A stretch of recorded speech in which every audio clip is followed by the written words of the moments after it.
설 연휴가 끝나자 여야 각 당과 대선 주자들 본격적으로 대선 준비 체제에 돌입했습니다.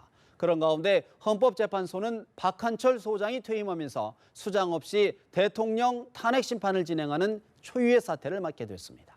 이영작 서경대 석좌 교수, 장기표 신문명 정책연구원장 두 분 스튜디오에 모셨습니다. 어서 오십시오. 네. 말씀드렸던 것처럼 박한철 헌법재판소장이 오늘 6년의 임기를 마치고 퇴임했습니다. 이제부터 8인 체제로 대통령 탄핵 심판을 진행할 수밖에 없게 됐는데 과연 탄핵 심판 순항할지 정치권은 물론 국민들의 우려도 커지고 있습니다. 여야의 반응부터 먼저 듣고 대담 본격 시작합니다. 박한철 헌재 소장의 임기가 오늘로 마감됩니다. 수고하셨다 이런 말씀을 드립니다. 탄핵 국면에서 중심을 잡고 신속하고도 심도 있는 마지막 행보였다 이렇게 평가해드립니다.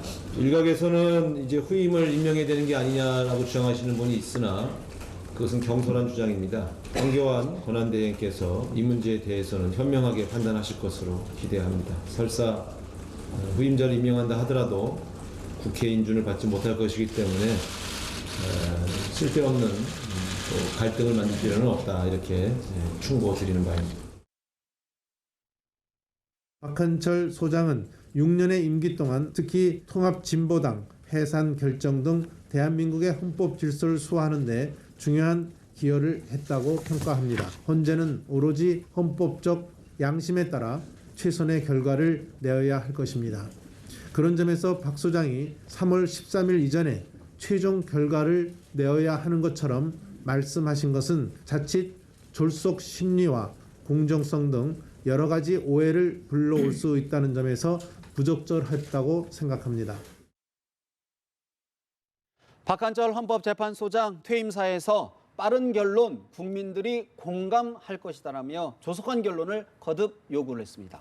유 교수님, 사실 이제 박근혜 대통령 측 변호인단 빠른 결론 내는 거에 대해서 지금 반발하고 있지 않습니까? 탄핵 심판 여러 우려들이 있는데 어떻게 진행될 것으로 예상하시는지요?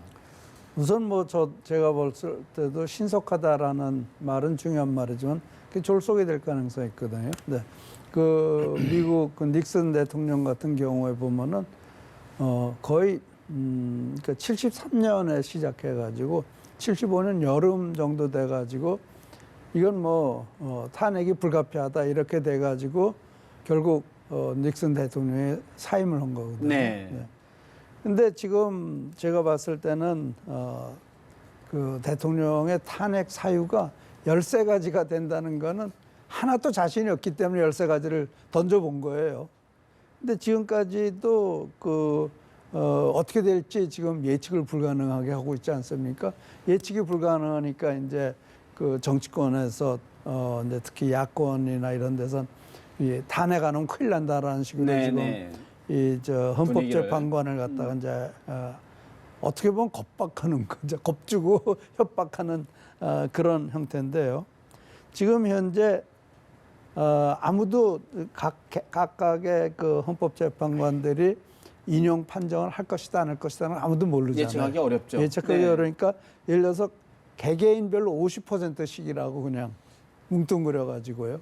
그랬을 때 9명 가운데 6명 또는 그 이상이 인용을 하면 되는 거 아니에요? 네. 근데 그렇게 지금 현재 50%라면은 인용이 될 확률이 25.4%예요. 나눈다면요?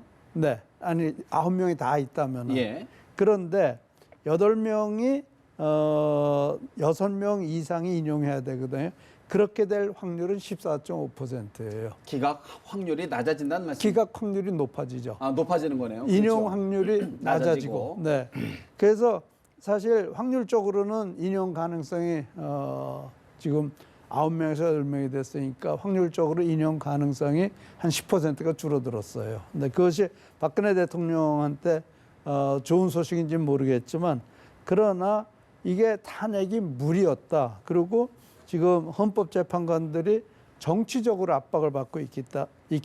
네. 그렇기 때문에 정치적으로 압박을 받고 있기 때문에 오히려 더 확실한 법리적인 이유를 찾지 않겠느냐. 네. 그래서 사실은 이 압박이 있기 때문에 오히려 헌법재판관들은 확실한 정말 움직일 수 없는 법적 사유가 있기 전에는 탄핵 결정하기 어려울 것이다. 쉽지 않을 것이다. 사실 오늘 박한철 소장 퇴임사에서 신속성뿐만 아니라 재판관들에게 엄격한 심사도 사실 당부를 했거든요.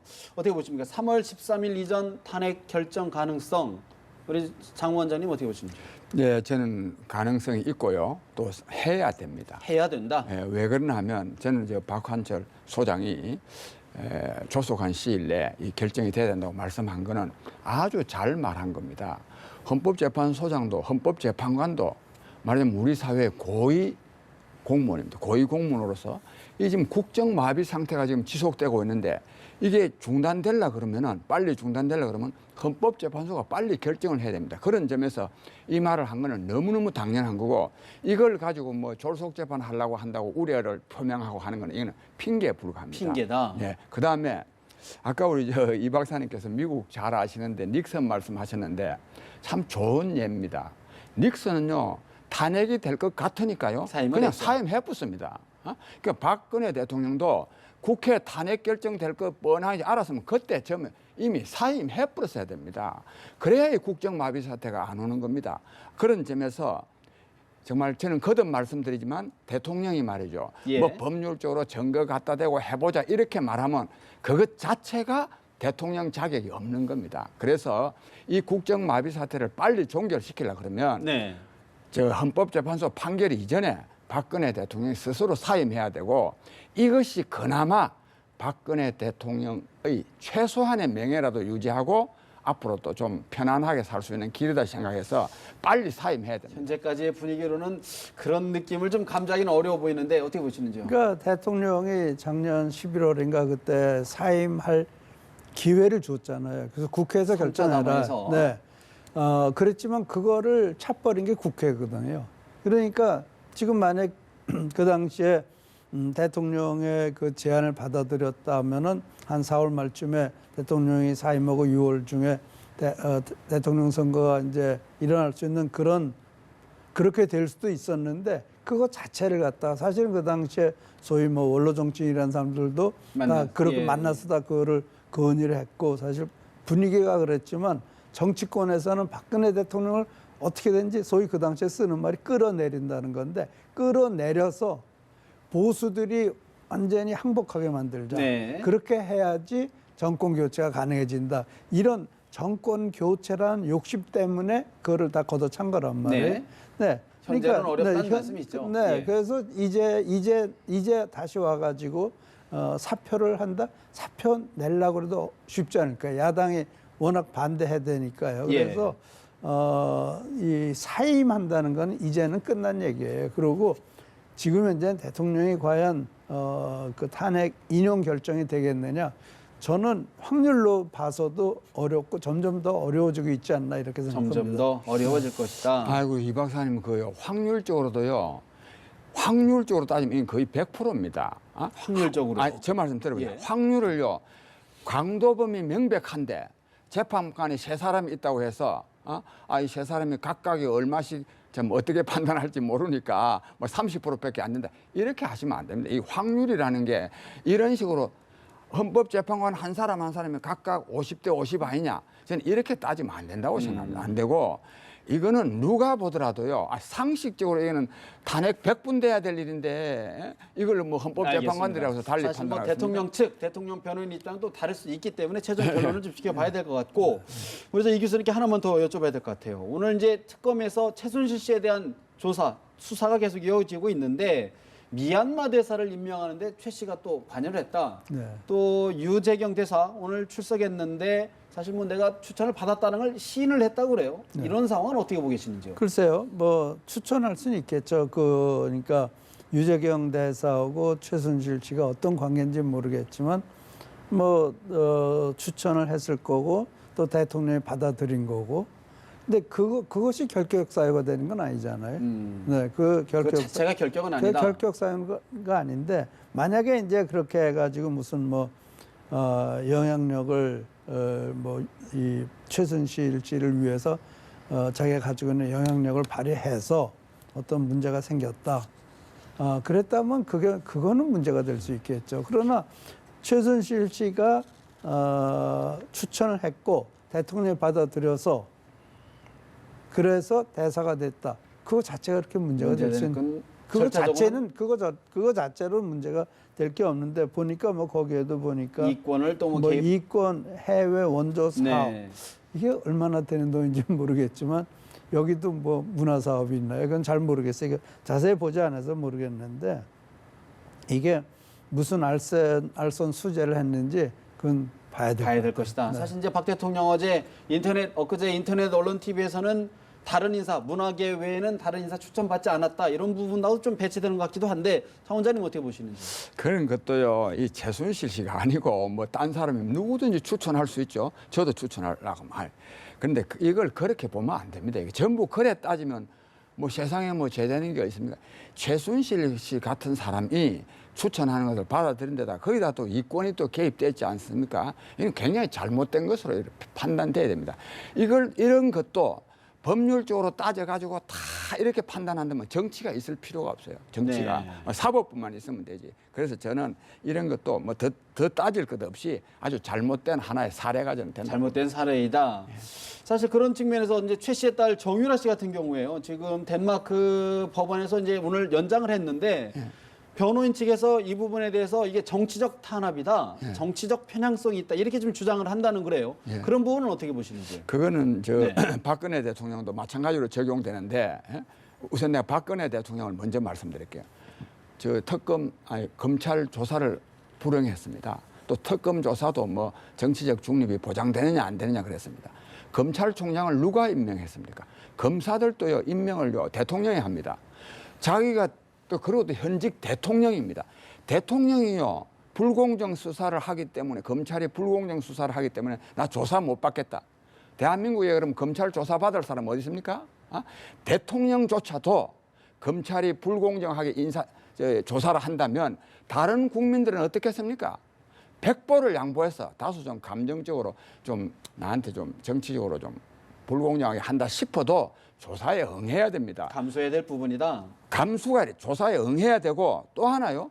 대통령도 제대로 항변하지 그것만 제대로 밝혀내지 못한다면 네. 일반 국민들은 어떻게 밝히겠습니까? 그런 점에서도 이 박근혜 대통령은 대통령 자격이 너무너무 없습니다. 그다음에 대통령이 대면 조사는 응한다는 방침을 정했다고 그래요. 정했는데 예. 그것도 또 나는 응하느냐 안 하느냐 이런 말이 나오는 것 자체도 예. 박근혜 정권이 얼마나 잘못된 정권인가 하는 것을 증명하는 겁니다. 그다음에 최순실 씨 등 있지 않습니까? 네네. 지금 뭐 소환 불응하고 뭐 네. 정유라 씨도 조금 전에 말씀드린 그 말씀인데 이 사람들은요 비록 대통령도 아니고 그렇지만은 말하자면 가장 이스태블리시먼트 이 정권에 아주 속해 속리네. 있는 사람들이나 마찬가지입니다. 이런 사람들이요 사법기관을 불신해서 조사도 나는 못 받겠다. 아주 얼마나 이 박근혜 정권이 잘못된 정권인가 하는 것을 보여주고 있습니다. 어떻게 보십니까, 우리 교수님? 이번 이제 지금 뭐 정유라 씨 그 네네네. 변호인 그걸인데요. 이 덴마크는 선진국이거든요. 그래서 인권을 굉장히 중요하게 생각합니다. 그래서 이게 인권에 관련되기 때문에 정치적인 이유로 강제 송환시키지 못할 거예요. 근데 사실 특검 자체가 정치적이거든요. 네. 정치권에서 그렇죠. 임명을 했으니까요. 네, 그러니까 정치적이에요. 그래서 이게 그런 거 야당이 검사를 못 믿겠다고 그래서 특검이 임명이 된 거란 말이에요. 그 야당용 검사가 특검이에요. 그렇기 때문에 이런 것을 정유라 변호인 측이 논리를 만들어서 설득을 한다면은 저건 정치용 특검이기 때문에 정치적인 이유로 강제 송환하는 거는 인권 탄압이다. 볼 이런 수도 있다. 이렇게 얘기가 그 가능성이요. 뭐 10% 5%만 된다 하더라도 이건 인권 문제이기 때문에 송환이 어려워질 쉽지 수도 않을 있죠. 것이다. 정말 네. 해주셨는데 우리 네. 장 원장님이 말씀하셨던 대통령의 이제 대면 수사, 조사가 이제 곧 이루어질 것 같아요. 현재 네. 분위기는 좀 조율을 하고 있다는데 네. 어떤 부분? 박 대통령 지금 계속 혐의를 전면 부인하고 계시지 않습니까? 네. 어떤 부분들을 좀 조사를 핵심은 네. 이제 지금까지도 대통령과 최순실이 같은 지갑을 찾다라는 경제 공동체. 네, 소위 경제 공동체라는 것을 증명하기 위해서 지금 특검이 사력을 쓰고 있는데 그게 분명한 물증이 있기 전에는 무지하게 어려울 거예요. 심증만으로 너희 같은 지갑 찾지라는 것을 증명하기는 어려울 것 같고요. 또 나는 내가 뭐 대통령을 아는 것도 아니고 그렇지만 설마 대통령이 내가 어제도 여기서 그런 얘기 했는지는 모르겠지만 대통령이 몇백억 때문에 대통령이란 영혼을 팔아먹었겠어요? 네. 그렇게 생각한다면은 네. 대통령은 나는 그런 일 없다라고 얘기할 거고 특검에서는 그거를 밝히려고 그럴 거고 밝히기 어려울 겁니다. 쉽지 않을 것이다. 네. 그래서 이게 뭐 대면 조사를 한다고 그랬는데 대면 조사에서 특검이 과연 그 경제 공동체라는 것을 증명하는 거는 굉장히 어려울 겁니다. 어떻게 보십니까, 장 원장님? 저는요, 그 네. 경제 공동체 뭐 중요하지 않은 건 아니지만 특검은 뭐 검사니까 뭐 그런 거 밝힐 필요도 있습니다만은 이 사안 자체는요 그런 거는 중요한 게 아닙니다. 자꾸만 뭐가 중요하냐? 국헌을 문란한 게 중요한 거예요. 예. 뭐 구체적으로 무슨 뭐 저 도둑질을 얼마나 했냐, 돈을 얼마나 빼무느냐, 돈 좀 뭐 빼무었다고 해서 그것 때문에 파면되는 게 아니에요. 그게 아니고 이 문제 잘 봐야 됩니다. 이거 자꾸만 법률적으로 따지면 복잡해지고 이게 문제가 해결이 안 됩니다. 뭐냐면 최순실 씨 같은 아무것도 아닌 말하자면 민간인이 말하자면 국정에 엄청나게 개입함으로써 청와대, 내각, 심지어는 새누리당까지 완전히 허수아비로 비슷하게 만들어버린 거. 이게 뭐냐면 국헌을 문란한 겁니다. 네. 즉 헌법 질서에 따라서 국정을 운영해야 되는데 어떤 한 여자 여인한테서 여성한테 의존해가지고 한 거. 이런 게 문제, 이건 다 세상에 드러난 거예요. 그래서 탄핵을 해야 될 이유는 이미 다 밝혀진 겁니다. 뭘 더 따집니까? 결국은 이제 우리 장관님 보시기에는 어떤 세세한 법률적인 문제가 아니라 대통령의 결단만 남아있다. 그다음에 그런 그게 취지시군요. 또 이제 같은 지갑 그 문제도 네. 이걸 재단을 딱 만들어 가지고요. 전혀 박근혜 대통령하고 관계없는 어떤 정말 문학의 전문가한테 맡겼다면 이게 사건이 안 됩니다. 이게 최순실 씨 같은 사람한테 자기 측근한테 맡겼기 때문에 이게 문제가 되는 거예요. 최순실 씨 스포츠 센터 네. K 스포츠재단. 아니 K 스포츠재단 말고 자기 운동하러 가는데 그 장을 그걸 뭐 이사장을 시키고 그랬다는 거 아닙니까? 그러니까 정봉주 문제가 이사장. 되는 거예요. 이거는 이미 밝혀진 사실이에요. 예. 그래서 박근혜 대통령의 잘못은 이미 밝혀진 것이지 네. 뭘 더 조사를 한다는 겁니까? 결국 뭐 이게 이제 그렇게 정치적 사안을 떠나서 이제 법률적 판단을 받기 때문에 불거지는 것 같고요. 내용을 어떻게 좀 지켜보면서 저희들이 더 대담을 해봐야 될 것 같고 사실 이제 설 연휴를 지나면서 대선 주자들 사실 민심 탐색전을 마무리한 것 같습니다. 먼저 반기문 전 총장 설 연휴 이후 전후로 해서 여야 인사들을 연쇄 접촉을 했는데 먼저 바른정당 이해운 의원의 이야기 들어보십니다. 어제 반기문 후보 측에서 우리 바른정당의 최고위원이 반 후보를 돕기로 했다 공개하면서 영입을 사실상 공식화했습니다. 지금 막 기초공사를 하는 남의 집 주춧돌을 빼가려고 하는 걸 보면 사정이 어지간히 딱한 모양이지만 아무리 그래도 사람 사는 세상에 금도는 있습니다. 당사자께서도 거취 문제는 다른 사람에게 맡기지 말고 본인이 즉각 분명하고 깔끔하게 정리해서 공개해 주시는 책임 있는 정치인의 모습을 보여주시기를 바랍니다. 반기문 전 유엔 사무총장 이른바 빅텐트론을 치려고 노력을 하고 있습니다. 좀 전 긴급 기자간담회를 통해서 임기 단축하겠다. 개헌 대선 전에 필요하다. 거듭 당위성을 강조했습니다. 이 교수님, 사실 이제 여야 인사들 접촉을 했는데 그닥 성과는 지금 드러나진 않는 것 같아요. 빅텐트론, 반 총장의 대선 전 개헌 등등 어떻게 평가하시는지요? 우선 보수 진보를 전부 다 빅텐트에 넣는다는 거는 그건 좀 말이 안 되는 말이에요.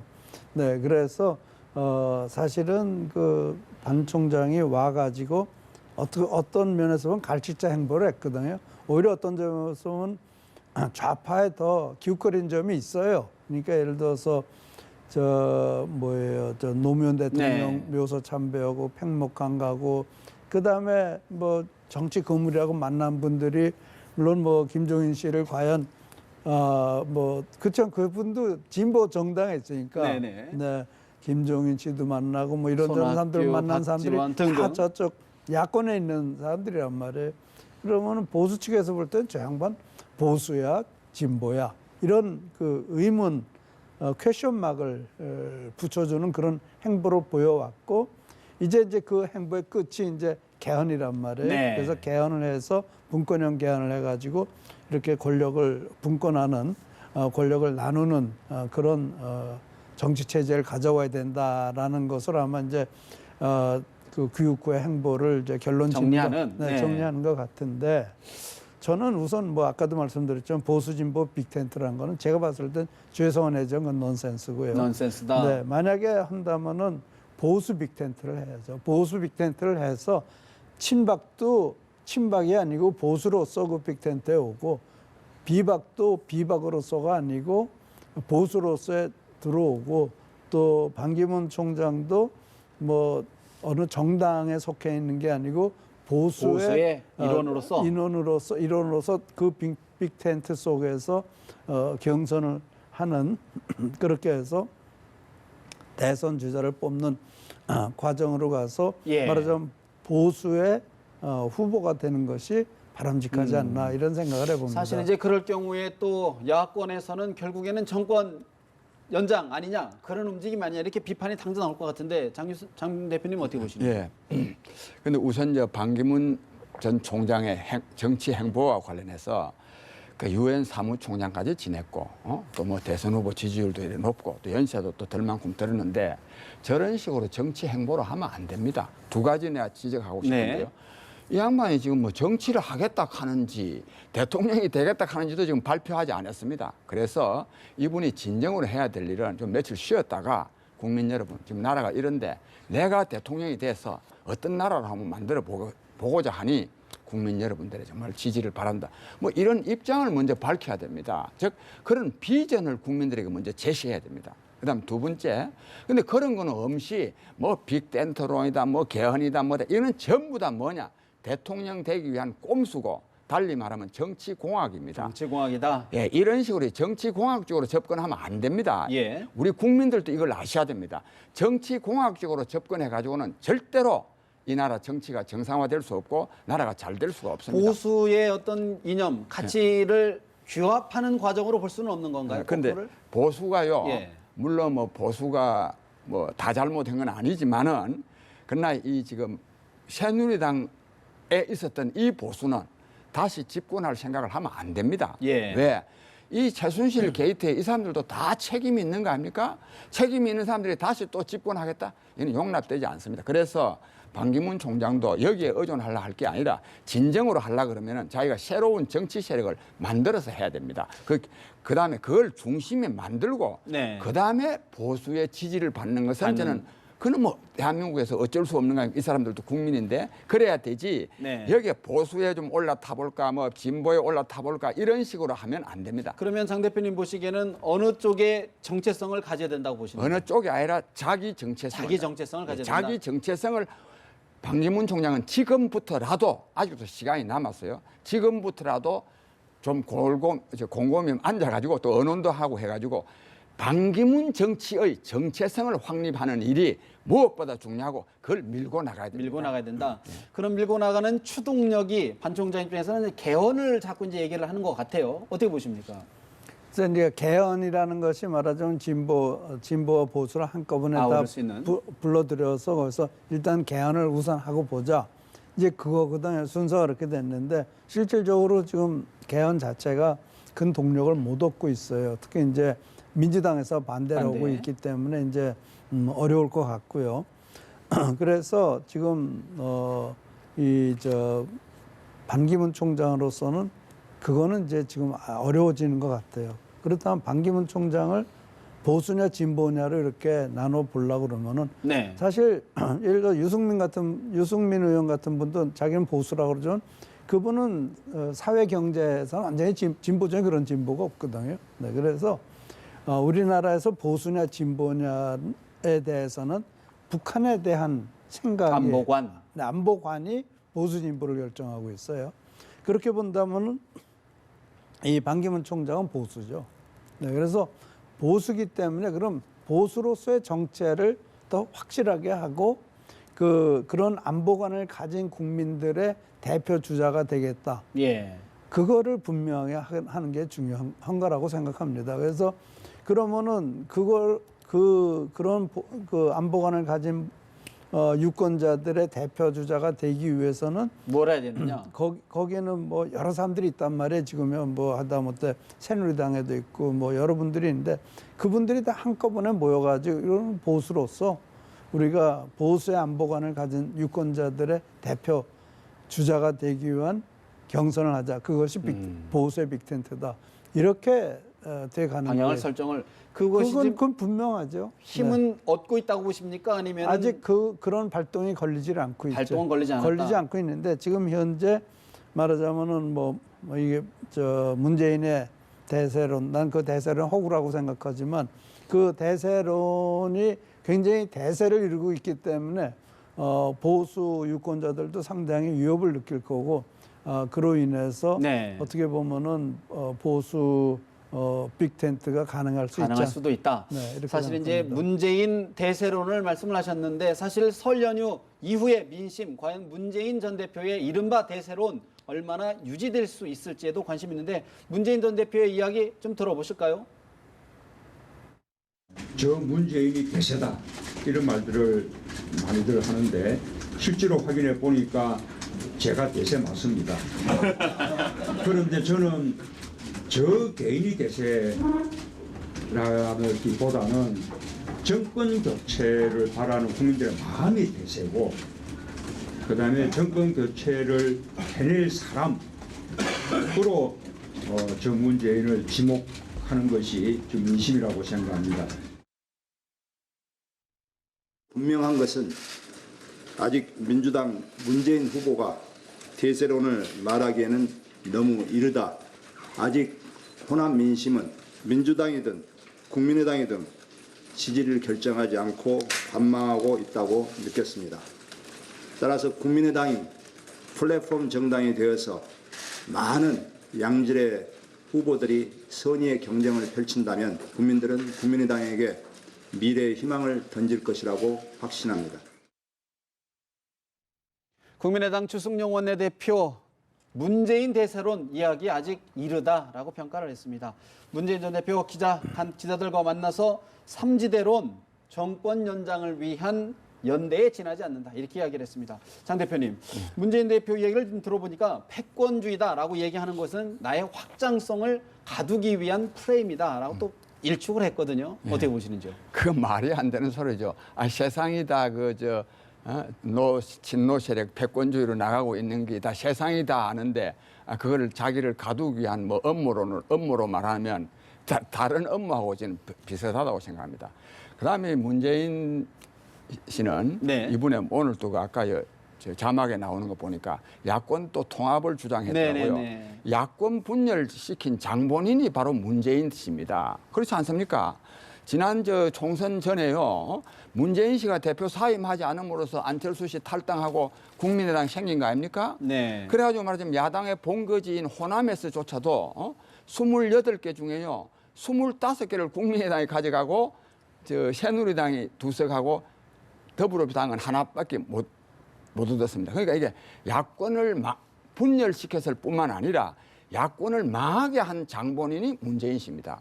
만약에 지난번에요 박근혜 대통령이 이항구 씨 앞세워가지고 완전 깽판 치지 않았더라면 새누리당이 완전히 180석 올라오면서 200석까지 차지할 가능성이 있었어요. 또 그렇게 점쳐졌는데 그렇게 만든 장본인이 누구냐? 문재인 씨입니다. 그런 여러의 의견, 지적에도 불구하고 현재로서는 현실적으로 지금 문재인 전 대표가 여론조사에서 수위를 좀 압도적으로 좀 이어가는 거거든요. 그런데 그건 왜 그러냐 하면 네. 지금이 저도 그걸 좀 상당히 전문적으로 좀 연구를 해봤는데 여론조사상 지지율이 높은 것은 다른 후보들도 감이 없으니까 지지한다고 특히 보수 진영에서는 말할 수가 없으니까 보수편은 완전히 숨어 있고. 속으로는 지지하고 싶어서 들어가 있고 문재인 씨 지지자들만 당당하게 나 문재인이 지지한다 이렇게 말하기 때문에 그런 거지 실제로 저 사람들이요 문재인 씨가 한 30%대 지지를 받고 있는 것은 전혀 아닙니다. 아니고 그다음에 내가 또 하나의 지적하고 그러나 문재인 씨가 이 말은 일리가 있습니다. 빅텐트로 뭐 가는 거 이런 거 아니습니까? 이거는 집권 연장이 아니고 집권하기 위한 말하자면 정치공학적인 접근이다. 이 지적은 맞는데 나는 이 지적을 이걸 하나 말씀드리고 싶은데 아까 반기문 씨도 자막에 보니까 대통령제는 수명을 다했다. 다했다. 그럽니다. 근데 그 이유가 뭐냐면 말하자면 이 박근혜 게이트, 최순실 게이트가 생긴 것은 제왕적 대통령제 때문에 그렇다. 이런 사람들은요, 대통령 하면 안 됩니다. 헌법 개정이 되기 전에는. 왜?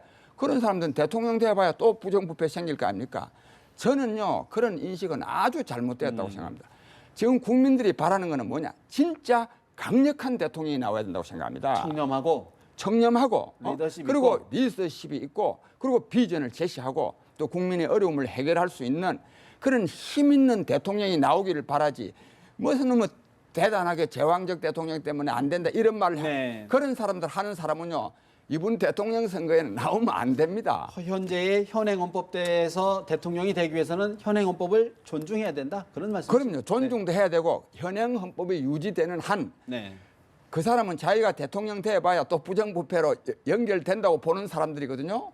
그런 사람들은 대통령 선거에 나오면 안 되죠. 어떻게 보십니까? 지금요 여론조사 참여자를 보면요, 그게 이제 작년 11월 달 그때부터 계속되고 있는 현상인데 60%가 야권 성향이에요. 그 다음에 30%가 여권 성향이고, 그다음에 한 10%가 중도인데, 내일 그 세계일보에 나온다 해서 나한테 여론조사를 보내줬는데, 네. 거기 보니까 62.8%가 야권 성향이고, 네, 응답자의. 네, 24.2%가 여권 성향이에요. 그 얘기는 뭔가 하면은 야당 대선 주자를 다 맞을 때 그 사람들의 지지율이 62.8. 그다음에 여권 보수 여권 지지자를 지지한 사람들을 다 모으면 24.2%예요. 예. 근데 그 얘기는 뭔가 하면 야당이 거의 뭐 2배, 3배 이상 여당보다 지지받고 있다는 얘기는 아니에요. 그런 건 실제 여론조사 참여율이 10,000명 걸면 1,000명 정도가 하는 거란 말이에요. 그래서 지금 그 반기문 총장이 거기서 13.1%를 받았으니까 반 이상을 받았고요. 이게 이제 내일 세계일보에 네, 발표되는 네. 아직 그리고, 공개되지 않은 조사고요. 그리고 이제 문재인 대표가 32.8%를 받았는데 62.8%는 반 정도를 받고 있어요. 네, 그러니까 실질적으로는 야권 성향의 응답자가 훨씬 더 활발하게 적극적으로 참여하기 때문에 나오는 결과가 여론의 아닌가. 착시 현상이다. 네, 그런 착시 말씀. 현상이죠. 예. 그리고 이제 양자 대결을 보면요, 반기문 씨는 25.6%를 받았어요. 네. 그러니까 여권 참여 24.2보다 더 많이 받았고, 반면에 반기문 총장은 52.6%를 받았어요. 그건 62.8%보다 네. 문재인이는 네네. 52.6%를 받았으니까 실제로 야권 유권자의 한 4% 정도를 받은 거예요. 예. 반기문 총장은 더 받았고 자기 여권. 그래서 그걸 다 계산해서 보면 이게 굉장히 그 역설적인데, 실질적으로 정치 성향의 분석이 40% 분포가 40%, 20%라고 한다면은 반 총장의 지지율은 한 34% 정도 되고, 올라갈 수 있다. 34% 아니 죄송합니다. 문 대표의 지지율은 34% 정도고, 반 총장의 지지율은 42.2%예요. 그런 결과가 나옵니까? 네, 이거를 재분석을 하면 그렇게 나와요. 그러니까 숫자가 지금 단순 지지율에 너무 목을 매지 말고 좀 이 숫자를 지금 말씀해 주신 숫자는 이제 내일 세계일보 또 근데 다른 쪽 그렇죠. 다 공개가 되는 그것뿐만 아니고 사실 가능하고요. 문화일보 1월 25일 날 나온 것도 내가 다 분석해본 비슷한 결과가 나오고, 결국은 그렇다 보니까요. 이제 착시 여권에서는 현상이에요. 완전히 착시 현상입니다. 여권에서는 이제 유승민 의원이 어제 그런 얘기를 했어요. 보수 후보의 단일화가 필요하다. 이제 그런 같은 맥락이 있는 것 같은데, 유승민 의원의 이야기를 좀 듣고 더 자세히 질문 한번 드리겠습니다. 우리 원희룡 지사님께서 방금 용단을 내리신 데 대해서 참 안타깝다는 말씀을 드립니다. 문재인 전 대표 등 민주당 대선 후보를 꼭 이길 수 있는 그런 보수 후보로 단일화를 하자, 이렇게 제안을 했습니다. 반기문 전 총장께서 귀국 후에 보여준 모습은 어떤 정치를 하겠다는 건지 불확실합니다. 이 반기문 전 총장께서 보수 후보 단일화에 대해서도 적극 호응해 주시기를 제안을 드립니다. 대선 출마를 선언한 바른정당의 유승민 의원, 민주당 대선 후보를 꼭 이길 수 있는 그런 보수 후보로 단일화하자라고 제안을 했습니다. 장 원장님, 아까 조금 전에 이제 숨은 보수의 층이 있다, 유권자가 있다 이런 말씀을 주셨는데 어떻게 보십니까? 정말 이제 끝까지 가면 결국은 1대1 보수 진보의 싸움으로 귀결이 될까요? 어떻게 전망하십니까? 예, 저는 뭐 그렇게 보고요. 어쩌면 어쩌면이 아니라 저는 문재인 씨가 대통령 안 될 가능성이 굉장히 크다고 봅니다. 가능성이 크다. 실제로요, 단에 보면 문재인은 안 된다 하는 사람들이 굉장히 많습니다. 이거는 보수 진보를 떠났습니다. 섭섭하실 것 같은데. 아니, 뭐 이거 뭐 또 더 좋은 말들도 얼마든지 다 나오고 예. 하니까 또 문재인 씨 진보 진영 사람들도 네. 특히 호남 사람들 가운데요, 문재인은 안 된다 하는 사람이요, 안 되는 정도라 절대 안 된다 하는 사람들이 엄청나게 많습니다. 근거가 뭡니까? 뭐라고 근거가 생각하십니까? 실제로 만나보면 그렇죠. 예. 그 근거는 이제 내가 말을 하면 아까도 말씀드렸는데 예. 야권을 망친 사람 아닙니까? 그다음에 그래서 내가 영어를 별로 좋아하지 않지만 샤이 보수, 요즘 샤이라는 말이 있지 부끄러운 않습니까? 보수다. 이거 좀 예. 어려운 영어 단어, 저한테는 어려운 단어입니다. 즉 부끄러워서 차마 지지한다 소리를 남한테 속으로는 지지할 생각을 갖고 있지만 표시할 수 없는 사람들이 지금은 굉장히 많습니다. 그래서 지금의 이 비정상적인 상황에서는 여론조사도요, 별 의미가 없습니다. 10,000명 물어가지고 1,000명밖에 답변을 안 하는데 뭐 별로 의미가 없죠.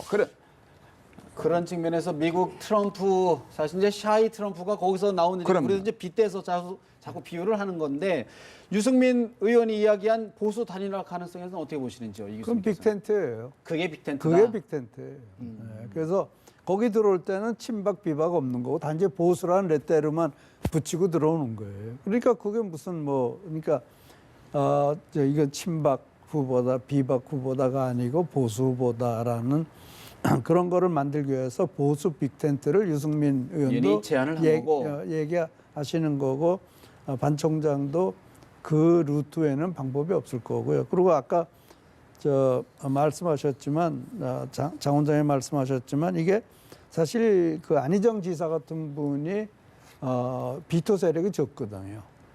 상대적으로. 네. 근데 저는 문재인 씨가 후보가 되면은 40% 낸 게 절대 어렵습니다.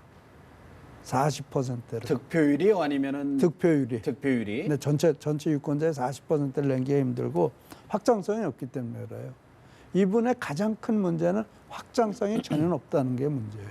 아까 문재인 전 대표가 얘기하기는 확장성을 가두기 위해서 자기를 자꾸 패권 세력이다, 또 무슨 대사론 이런 얘기를 한다, 그런 지적에 대해서는 어떻게 보시는지요?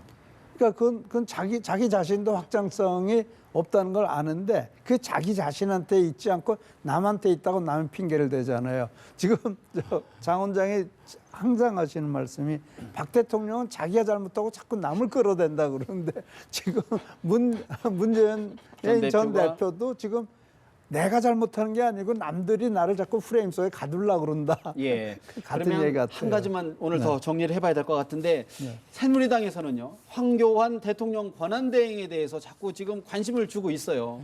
여차하면 이제 지도부는 또 적극적으로 영입하겠다 이런 의사를 밝히고 있는데, 황교안 권한대행에서는 어떻게 보고 계시는지요? 황교안 나 길게 말씀 안 드리겠는데요. 황교안 권한대행은 과도 정부로서의 수반으로서 그 임무를 잘하는 걸 딱 정리해 보야 됩니다. 정치적으로 어중간하게 대선 출마할 것처럼 안 할 것처럼 이렇게 하는 것도 이것도 옳지 않습니다. 옳지 안 하고, 그다음에 내가 하나 말씀드리고 싶은 거는 이 촛불 민심하는 거 있지 않습니까? 이게 뭐냐? 한국 정치의 근본적인 개혁을 요구합니다. 지금 대선 후보로 거론되는 사람들 있지 않습니까? 반기문 씨 하나 빼고는, 반기문 씨도 좀 그렇지만은 그 전부 다 말하자면 근본적 개혁의 대상들입니다. 그래서 저는 이번 대통령 선거가 중요한데, 의미 있는 정말 대통령 선거가 되려 그러면 기존 정치권의 밖에서 저는 새로운 대통령이 나와야 된다고 나와야 생각합니다. 된다. 황교안 권한대행에 대해서는 여쭤봤는데 전체 다 바꿔야 된다 이런 말씀을 주셨는데 이 교수님 어떻게 보시는지요? 결국 황교안 대행이 이렇게 좀 뜨고 있는 가장 큰 이유는 뭐 난 황 총리도 얼마나 자격은 있다고 생각하는데요. 이게 반 총장이 확실한 색채를 보이지 않았기 때문에 이 보수 유권자들이 그럼 누가 대권 주자가 되지 하는 우려에서 나오는 건데 그래서 예. 저는 황 총리의 출마 여부는 반 총장의 행보에 달려 있다라고 행보에 달려 있다. 네, 그렇게 보고 싶습니다. 그렇다 그러면 반 총장이 대세를 형성한다 그러면 확실한 우파로 또 보수 자리매김한다면?